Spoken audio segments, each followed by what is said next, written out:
All right, so we should be live, and thanks for joining today, Mike. Where are you located today? I'm located in Wisconsin, southern Wisconsin. Gotcha. I hear the accent. I don't know if my accent comes through as well. I'm located in Atlanta. I'm a Georgia guy. Yes, all right. So I'm born in South Georgia, lived in Atlanta for quite a while now. And my group here is Indivisible GA11, and we have a progressive political group. And when I saw your name, I thought that we would have a lot of like-minded ideas and concerns, especially with what understand the work that you do in your group. So I give you a chance to or a moment to introduce yourself and what you do with your group there. Yeah, absolutely. So I am the founder of the Center for Respect. And we used to be the Date Safe Project, and we work with school systems from middle schools, high schools, to universities, to U.S. military around the world, and then with corporations and organizations about creating a culture of respect. Now, in schools and universities and in military and even corporations, we're also talking about that realm of consent in there also that relates heavily on respect. So that's what we do. I travel over the world doing programs, speaking, and I have books, I'm an author, and we have curriculum for schools, really helping foster the conversations around consent and respect. So to give you an example, Robert, yesterday I was at a private school, boarding school and non-boarding school in Chattanooga, Tennessee. But the day before, I was speaking in New York to a university. So, and then 2 days before that, I was in Portland speaking to a team group, a one-day event, my conference they had. So it can really vary day to day. Yeah, and definitely, I can only imagine the types of audiences across the spectrum that you happen to come across. What are some of the questions that your audiences happen to ask you at times? Well, they can really vary because typically they're asking me towards the end of my program. And so it tends to be the questions that may be pushed back. People want to go, what about this? What about that? Example, I talk a lot about consent. Specifically, I teach people how to ask first. That's really vital to consent. To use your words enthusiastically. And so sometimes you'll get people who suddenly push back with questions like, what about false reports? Okay, because we're talking about supporting survivors when you don't get consent. And we can dive right into that. People right now, ever since really the Kavanaugh hearing, we're hearing a lot of people say, what about false reports? What about false reports? Because they mistakenly think that if somebody's not convicted of a sexual assault, it's a false report, which are two totally different discussions. So what that means is, look, you could even be charged with sexual assault, and it doesn't go to trial. That doesn't mean it was a false report. That means the district attorney did not believe they had enough evidence or they could show to the jury that they could get a conviction, therefore they don't take it to trial. It doesn't even mean the DA doesn't think it happened. There are times the district attorneys can think the crime happened, but think, I can't win the case here, so we can't really take this to trial. There's no way we can win it. So that can happen, and people jump to, oh, that was a false report. And so they get this really messed up concept that false reports are common, when in fact they're extremely, extremely rare. Oh, interesting. Yeah, and you mentioned the Kavanaugh hearing. I remember going to a local restaurant here in our district, sitting next to two gentlemen at the table next to us, and it was Stephanie Blasny Ford, I believe, if I'm saying her name correctly, all the testimony that she was saying in front of Congress.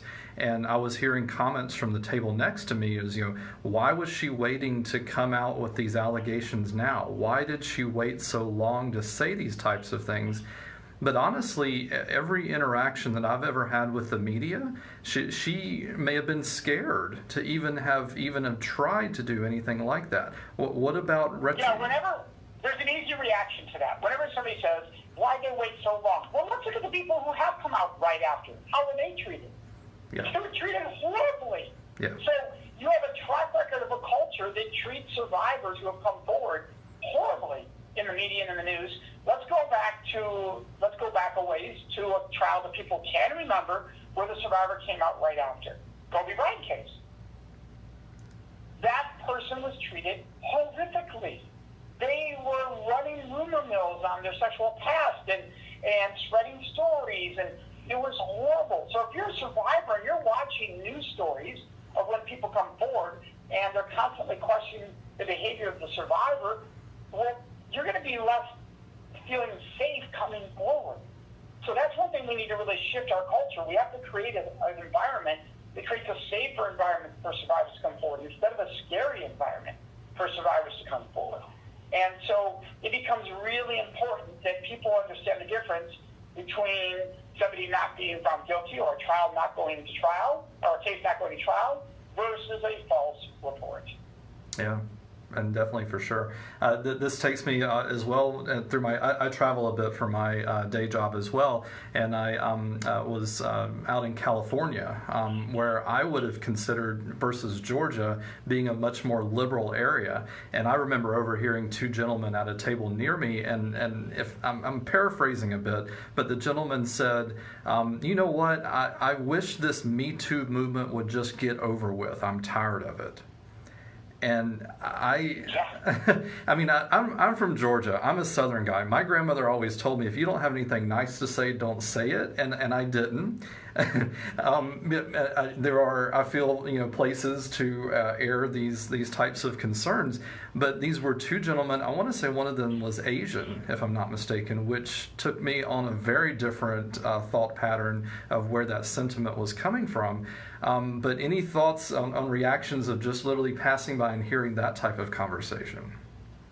Well, yeah, first of all, almost every culture in this world has this struggle and has this problem. There are very few countries you can go to that truly do a wonderful job of supporting survivors.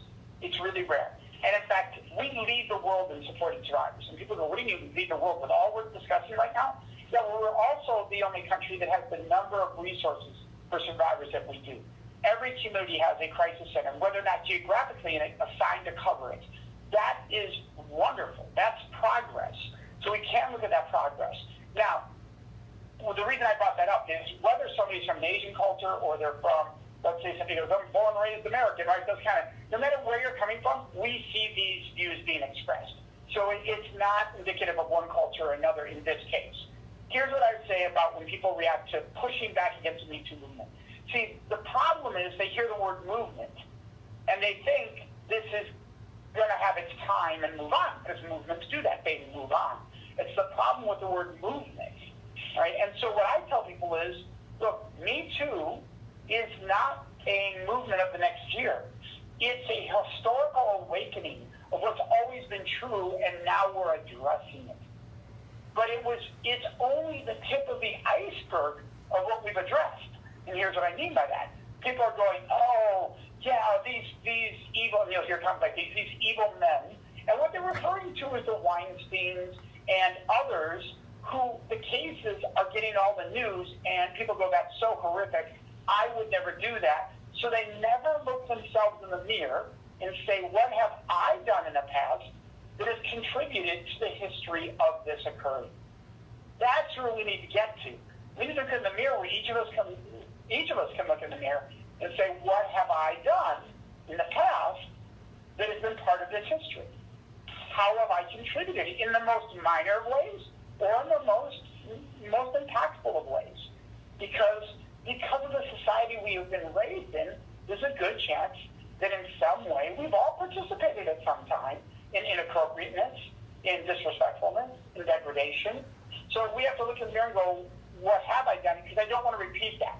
And here's the thing, it's not to look in the mirror and go, I am less of a person for acknowledging my faults or mistakes I've made in the past. It's to recognize, the more I can recognize my past, I can choose not to do that again going in the future. Right? It's not a shame thing. It's I don't want to repeat the history that got us to where we are today. So I want to be a better person. So it should be a positive experience going through that. Yeah, and I certainly agree with you. The cavalier attitude that I get a lot of times from other men, honestly, that they will walk into a room or they just have this cavalier attitude that I haven't done anything wrong, it's everybody else's fault, and screw you, and they move on. I don't get that. We all have to get along at some point, and that attitude, it doesn't get us anywhere. At some point, two people... Yeah, here's where I'm sorry. Here's where I think it comes from. It comes from a place of self-defense. And that's not good. We've all done it in our lives, though. I don't care whether we were 10 years old or we were 18 years old or 30 years old. We've all come from defensiveness or self-righteousness. Like, I would never do that. No, but you did something else over here. You know, like, but that's the part we don't want to admit at times in our lives, that we did something over here that was different. We just want to look at the atrociousness of what's in front of us and say, I've never done that, therefore I'm not part of the equation. That's how people get there. And people of all genders can do that, right? We can all look and go, how horrible, take away this topic, any topic. I can't believe that person did that. Oh, but, you know, like lied blatantly, let's say. Oh, but you told this white lie, right? We've all told a white lie. We've all told a blatant lie before. So one of the mistakes we have to be careful of in our lives is saying, I would never do anything. Instead of going, wow, how do you get to that place? Because if I can understand how you got to that place, I might have a chance to connect with you and create an opportunity for transformation that shifts the mindset you've been given to this point. It doesn't mean I'm doing it. It means that I'm opening the possibility for you to do that transformation. And we might be able to connect for that to happen. Yeah. I completely agree. One of the other things you mentioned earlier, something about, and I can't remember if I'm phrasing it just right, but it had to do with the difference between an allegation of, was it rape, or you mentioned also a district attorney's definition of rape. Do you have any random statistics, not necessarily you have to pull up the internet or what have you, but just some interesting statistics that you could quote around, these unreported acts versus some that actually go to trial? Right now, and there's all different research on accuracy of sexual assault reports. And I don't mean all sources, and there's tons of it. But there is research on it, and there's more than one or two research studies have been done. They range in what we see. They range from like 2% to 7% of reported sexual assaults are false. 2 to 7. Now, here's a catch to this. That's of the reported assaults. Well, we know that the numbers vary in the research of how many assaults are actually reported. They vary from 1/3 to 1/10. So that means if you have 100 sexual assaults out there that were reported, and at the worst, highest number they show, 7 were false. Let's just say that's the case. But that means you actually had 300 to 1,000 sexual assaults, because only 1/3 to 1/10 are reported. So that means that same weekend that 100 were reported, there were 300 to 1,000, of which only 7 were false.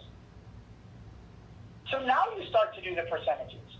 7 out of 300 is 2.5% roughly, but 7 out of 1,000 is 0.7%. That's how rare this is.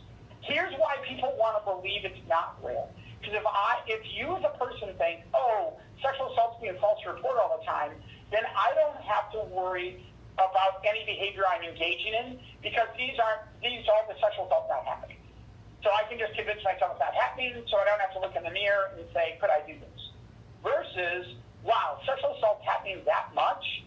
How? Now you have to have a very different conversation. How did our culture get to this place where sexual assault is happening this much? How are we standing by? How are we not teaching healthy sexual intimacy at a young age when they start to engage sexually on how to ask, how to respect your boundaries? How are we not shifting our culture? So you have to have all those conversations when you recognize how often sexual assault is happening. And people don't want to deal with it. So instead, let's get the false reports. Let's create a diversion over here. And here's the easiest way, Robert, to do it. Walk in a room of 100 people. Say, hey, raise your hand if you've ever known somebody falsely convicted of a sexual assault. Very few people can raise their hand. Right. Very few. Right? And you might have a couple. You might have 2 or 3. Now say, raise your hand if you know a survivor of sexual assault. Almost the whole room is raising their hands. Yep. And then you stop and go, now do you see the reality? And of those who raise your hand who know a survivor of sexual assault, how many of you know more than one? And the hands are still way up. Well, I'm going to focus then on those numbers, because that's where the problem is. Yeah.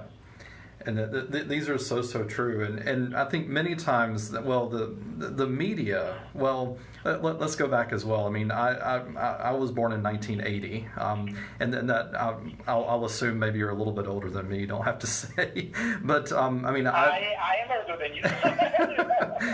but I mean, I grew up, with the internet and seeing the difference between. I mean, before the internet, I can appreciate that we got our news from radio, TV, and newspapers. And then, of course, now we have the internet, and everything became more, I mean, literally a couple of sentences. And if you don't have that reader's, attention within a couple of sentences, they've moved on to other things. We don't truly have a scenario today that people generally consume their news with a full newspaper, with a full news hour, with a full radio news program. Some people would argue, well, I watch CNN all day or something like that. Well, I think that's another extreme. I don't think people do that all the time. But yeah, I think this has also led to what you were just describing, if you might have some opinions on that.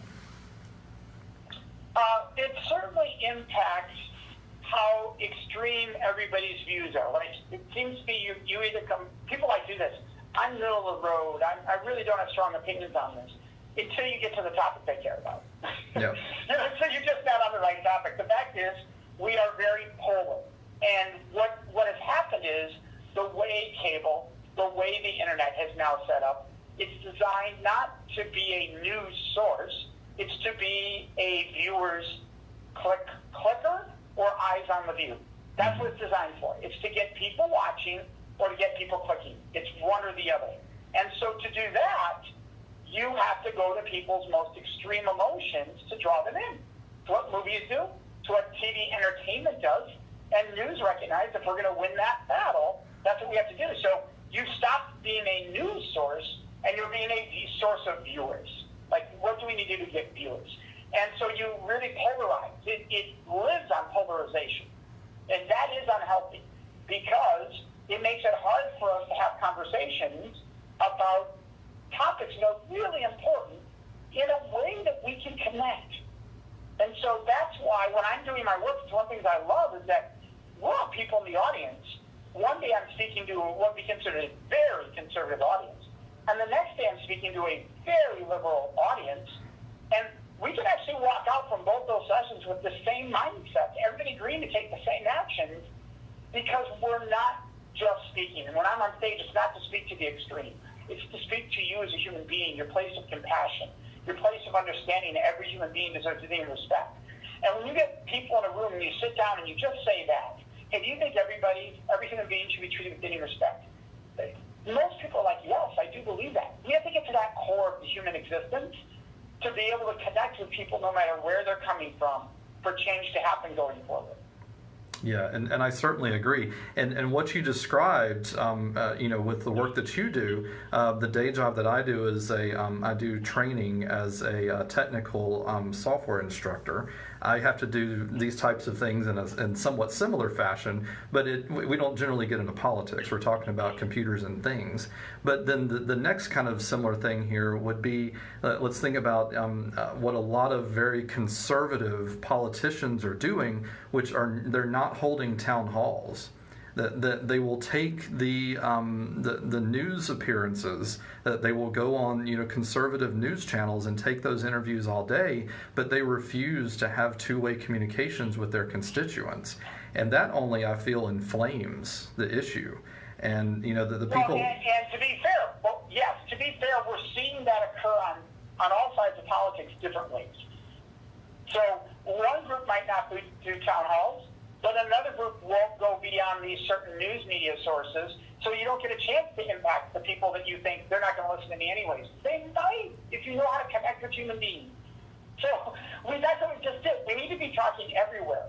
We need to be going everywhere. Some people are like, well, for instance, if I were to go on that news channel, that means I'm supporting them. No, it means I want to get to their people.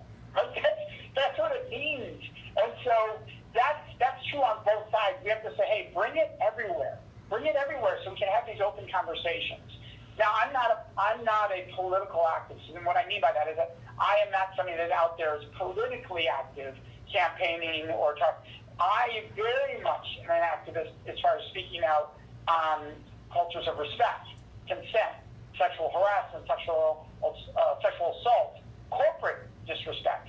That's my area. So I don't drive as much down the political road, even though some of what I say can absolutely be impacted by politics, and that's where I would speak up. Yeah, for sure. Was there anything else that you wanted to cover in our quick time here by chance? Well, the one thing you were asking are what are questions that we're often asked, and if somebody hasn't been to our program, one of the most common questions we'll get is, hey, Mike, you talk about asking first. It seems obvious, but why don't more people just do that? Why do we just make our move on human beings? Because that's what most people admit. You ask and you go for it. They're like, if I'm in the moment, I'm going for it. Why? Why don't you give them a choice? And what they'll say is, well, if I ask, it might ruin the moment. One, if you're asking ruin the moment, you never had one. Right? And so, that is so true. And people get that. It's true, right? Think about it. Let's say that you're married. So I'll go to a married couple, because people don't think of marriage when they think of this. They think of teenagers. So let's go to a married couple. You're in the mood. You come home, and your partner looks you in the eyes and says, you want it right now? And you're totally in the mood. Are you going to go, you asked? No way. Ruined it. No, you're going to be like, yes. But if the asking didn't ruin it, it confirmed it. It felt great to know they wanted to. So that's what we have to overcome, this idea that asking is going to ruin the moment. Now, other people say, yeah, but if I ask, they might say no. So what you just said is you don't want to give them a choice. Yeah. Right? And when you say that out loud, people of all ages are like, oh my gosh, that's awful. That's awful, the idea that I'm not going to ask you because you might say no, so I'm just going to do it to you. That's horrible. But these are the conversations we need to have at all ages. We need moms and dads listening right now going, how am I role modeling consent in my home? Do I ask my child for a hug? And if they say no, do I honor that? Or do I imply that because you love me, you must? Which, by the way, that's what their dates will do down the road with sexual intimacy. So what are you role modeling? How are you honoring people's boundaries in your lives? This is the conversations we need to be having if we're really going to shift the culture. Yeah. I'll throw the term out there. Is it bro culture? I don't know if you've heard of this. Yeah. Yeah. That was immediately where my mind went in some of those situations you were describing there. Well, all of that culture, whether it's terms like bro culture, there's other words for it. It is taught to all genders. It's taught across our society. So this is not a gender-specific struggle only. Now, what I mean by that is women and men, all genders, struggle with this because they all exist in the same society that says, don't do the right thing, just do this instead because it's cooler and smoother, which it's not. So we're not just talking to one gender when we say ask first. We're talking to all genders. I'll give you an example. Like people think, you know what, Mike, I love that you're telling men to ask first. Well, actually, I'm telling women too. Here's why. We have a culture that has taught women that if you're sexually assertive with your voice, you'll be labeled words like slut, whore, and other words like that. That is horrific. Mm-hmm. So we want to teach women to be able to own your sexual voice, right? And so I want a woman to be able to say to her partner, whether her partner's a male or a female, I want you to be able to look in the eye and say, hey, can I kiss you right now? Do you want to do this right now? Because when both partners have a sexual voice, well, then it's a win for the relationship. It's a wonderful thing for everybody. That's what we want to get to, a culture where everybody, where an age appropriateness, has a positive, healthy, wonderful sexual voice. That's not true in our culture today. There are many people who fear speaking sexually what they want or they don't want. I mean, a lot of people, and that's just not healthy. Yeah, agreed, for sure. So how can folks get in touch with more resources with your organization and more about you? Well, they can find us at centerforrespect.com. And actually, if they go there right now, they're going to see, they might even see the old website, because we just announced the name change to our company this week. So they might see a website that says gatesafeproject.org, but that is shifting. We are the Center for Respect now. They can go to any of the social media channels. So Twitter, we're Center Respect. It's at Center Respect.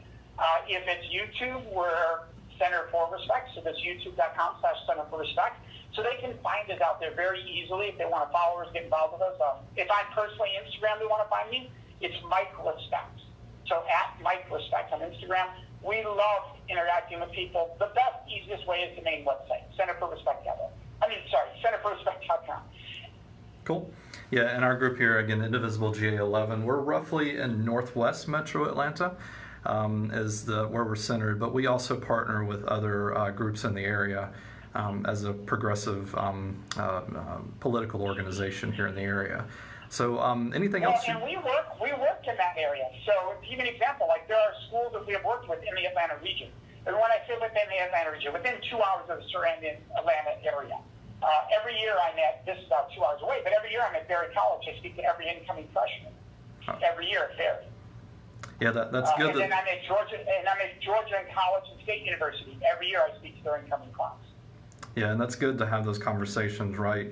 Because it can be a different world, you know, going from living with mom and dad for 12, well, at that point it'd be 18 years or so, literally to just completely changing that. Now you're in a dorm with all these other people you never met before. That can be very, very different. And different social pressures and not the same kind of being overseen, right? An RA is different than a parent. So RAs can be wonderful, but that's not your parent. So it's a whole different ballgame to have that freedom. Yeah, so it's great to hear that there are organizations like yours. Was there anything else you wanted to cover before we finish up? No, I want to thank you for having the conversation. It's so important that we be discussing how respect and honoring survivors' voices and honoring consent and what it really means. So thank you for providing that, Robert. Yeah, no worries. And thanks for joining here.